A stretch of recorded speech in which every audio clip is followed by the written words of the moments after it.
I got blue sky.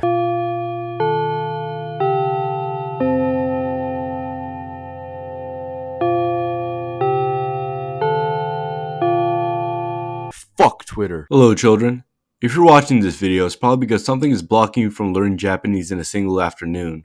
And I'll be frank with you, if you're on this channel, you're probably learning Japanese in an inefficient manner. So in this video, I'll be naming some common ways people learn Japanese and ordering them in a tier list to hopefully get you to actually absorb some knowledge. Before I start, here's a disclaimer. What I'm going to be saying are just personal opinions. If you happen to learn in a manner that I deem sucks, good for you. This video is designed for these 4 proficiency levels and what's the best learning method for each of them. And for the list, I'm going to be rating them out of these 4 criterias out of 5.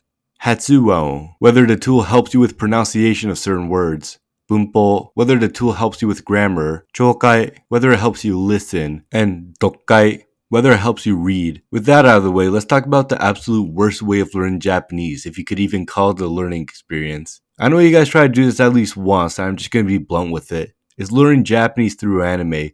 Holy fuck, what a slow and messy way to learn Japanese. The first problem I have with this method is how in anime, everything from tone, pitch, and word choice is wildly different from native talk. A lot of the characters in anime, in the simplest way I could put it, sounds like Batman or a cartoonishly homosexual man. It's the Japanese equivalent of, "Hi, my name is Tom, nice to meet you," versus, "Yo, the name is Tom, pleasure to meet you, man." Notice my tone and voice being annoying as shit, and the fact that the sentence, although it's just a minuscule change, reveals way too much about the person. That is unacceptable IRL. There's way too much personality and way less respect to the conversation. Those are things you should not be replicating as a learner. It's a huge deal in our culture. Now the word choice in anime is also another thing that's unrealistic. The least concern I have about this segment is how anime would sometimes use smart words like the examples I have on the screen right now that are hard to memorize, hard to use, and there's no good reason to use them in your daily conversations. There are more casual words that are more natural in your everyday sentences, so just use those or people might think you sound weird. The problem I have about the word choice are words that are easy to use but makes you sound strange as hell. De gozaru, deansu, baka, nani, ore wa naru, datte ba yo. Among others are examples of easy words that no modern day people would use. Some of these words are outdated, some of these aren't words you would say casually, and some of these words are just weird, man. Yes, baka is just a word that means idiot, but you would never use it like this. It's a word you would use in scenarios where the person in question doesn't know you're calling them an idiot. Otherwise, it's like saying, fucking dumbass. TLDR, don't learn from anime unless you want to make someone uncomfortable. It's such an ear sore to listen to beginners adapting these habits, and I for the love of God would kill any learner who sounds like a hentai or a beta male. My honest reaction to those who clearly use anime as a resource, it's really easy to tell by the way, was stop it. Besides the ear rape, these exaggerated accents can make it hard for learners to clearly hear each word or sentence said. Also, English subtitles aren't accurate most of the time, so better pick up a textbook like a normal person. Maybe when you're an expert, anime could be a good listening or word usage practice. And for most of it, that's pretty much it. Even if you have Japanese subtitles on, everything will fly past you so quickly with the background music, the sound effects, exaggerated voices, whatever emotion the character is in. Whatever character the voice actor is playing, it would be impossible to absorb anything useful this way. This all depends on the anime, of course, but it's also really easy to tell if somebody sounds like a One Piece, so you should just stop before you start to emphasize everything that comes out of your mouth. Also, there's just something about learning through anime which is so unrespectable. It's like if a Japanese person learned English through watching Keeping Up with the Kardashians. Overall, F tier. Now, if watching anime motivates you into learning, that's cool too. I'm just saying, for a learning resource, this is probably one of the most garbage ways of learning Japanese. Next is learning through books.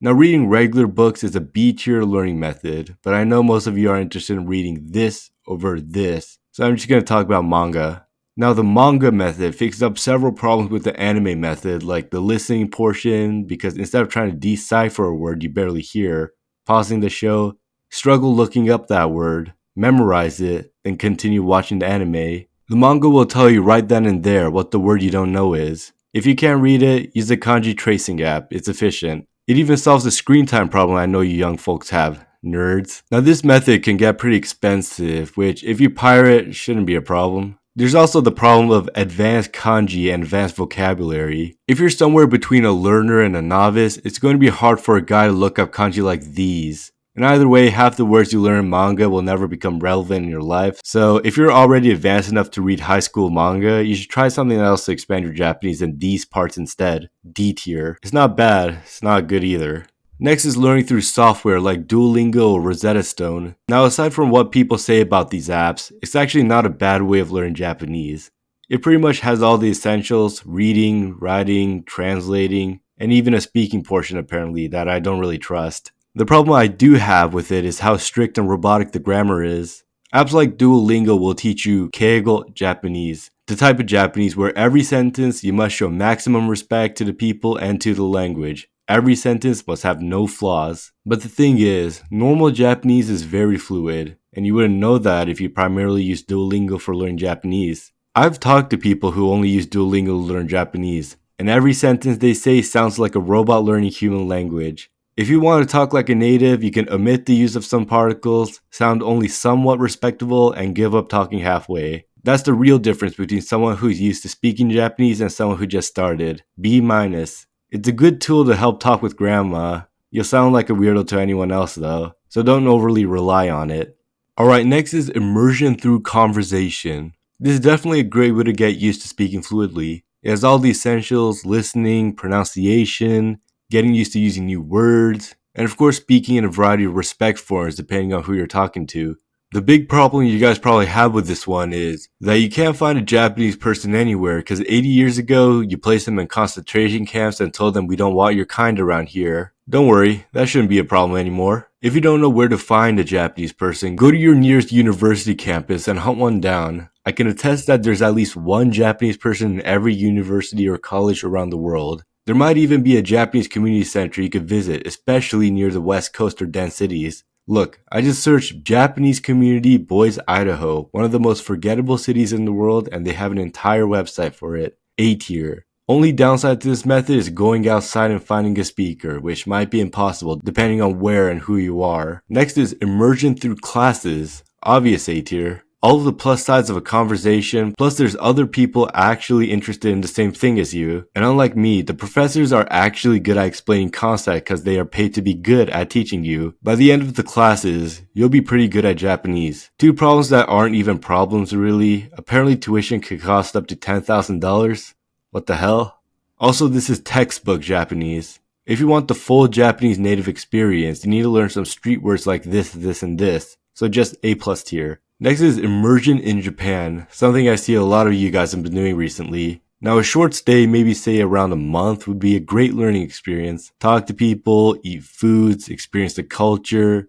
Japan's a great place to travel and learn in. Anything longer than that, I don't recommend. The problem is, at a certain point, around 3 months in, you're gonna start feeling homesick because you start to notice all the flaws in the society. You feel like an outsider and don't belong here. You miss your friends and family, and that magic of arriving for a first time fades away into a pile of bills and convenience store wrappers. And don't get me started on living in Japan. It is just about the worst thing a naive outsider can do. Just because you like the culture doesn't mean you belong here. Even if you're pretty good at Japanese, high-level jobs will be difficult to find. Mental health is not an issue in Japan because it doesn't exist. Making friends shouldn't be hard, but depending on how much you stand out or where you are, it might be difficult, sadly. And other obvious immigration problems. Also, don't forget racism exists. People won't like you simply because you're a minority. You'd be surprised by how much we say the N-word, especially in front of black people. B, D, F tier. There's an old saying that goes along the lines of, the Japanese like it when you come, the Japanese love it when you leave. Learning through regular TV shows.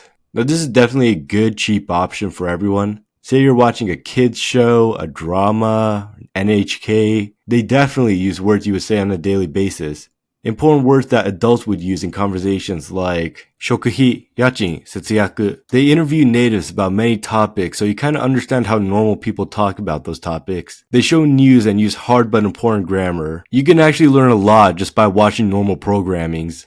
Overall, S tier. It fills all the criteria for a good learning experience. I genuinely think a year of just watching the Japanese news can turn a beginner into an intermediate. That's not it, I'm saving the best one for last. The thing I recommend to people who ask me the best way of learning Japanese, in my opinion, is by watching variety TV shows like Ametoku and shit. Cause it's learning grammar, listening, and reading from very vocal comedians. People who don't care about professionalism to a degree of news reporters and actors. So you know what casual people with a moderate vocabulary sounds like. And most importantly for learners, when somebody talks, subtitles just automatically appear in every sentence. It's easier to pick up what they say. Moreover, the font and color of each sentence is edited to fit the scenario, so you instinctively kind of reel in the idea of a sentence. It's great, isn't it? Also, every once in a while, a comedian will crack a joke, and if you repeat that joke in front of a Japanese person, they'll like you. Trust me. Not only that, but watching variety shows can get you up to speed with current events and trends in Japan, like a recent dance or a catchphrase. Cause if you're like me, you're also behind trends and need to catch up to whatever is popular with the young people these days. S plus tier.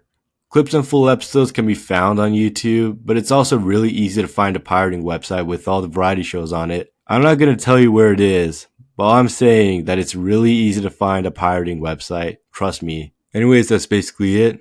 If you have other learning methods, please type them in the comments. Also, if you disagree with the point I made, also type them in the comments because I might be entirely wrong about this. If you liked the video, please give it a like and comment video ideas that I might use for future episodes. Also, make sure to comment which part of the video you like the most and comment to support the channel. Thanks for watching. Goodbye, Yellow Brick Road. Another red letter day. So the pound is dropped and the children are creating. The other half ran away, taking all the cash and leaving you with the lumber.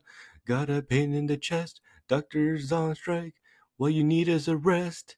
It's not easy, love, but you got friends you can trust. Friends will be friends. When you're in need of love, they give you care and attention.